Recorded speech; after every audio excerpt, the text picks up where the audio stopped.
Telescopes generally come into two different flavors. You have really powerful big telescopes, but those telescopes see a tiny part of the sky. Or telescopes are smaller, and so they lack that power, but they can see big parts of the sky.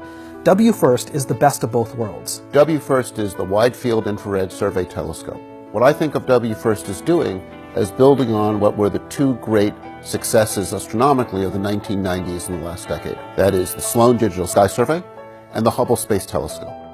WFIRST is a NASA observatory that has the top ranking of the National Academy of Sciences to launch in the 2020s. It has the same image precision and power as the Hubble Space Telescope, but with 100 times the area of sky that it views.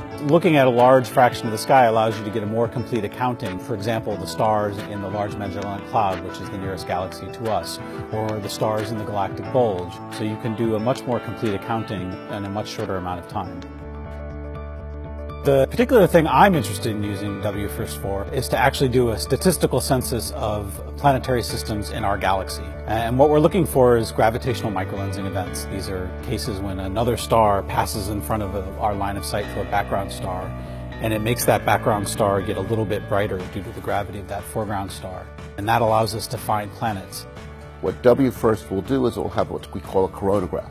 A coronagraph lets us image and characterize really dim planets next to very bright stars. No matter how good a telescope that you build, it's always going to have some residual errors. It's going to be the first time that we're going to fly an instrument that contains these high format deformable mirrors that are going to let us correct for errors in the telescope. That's never been done in space before. WFIRST will allow us to potentially make groundbreaking discoveries, finding out what dark energy is. So this will tell us if dark energy is an unknown form of energy or if it's a modification of general relativity. Single WFIRST images will contain over 1 million galaxies, and we can't categorize and catalog those galaxies ourselves.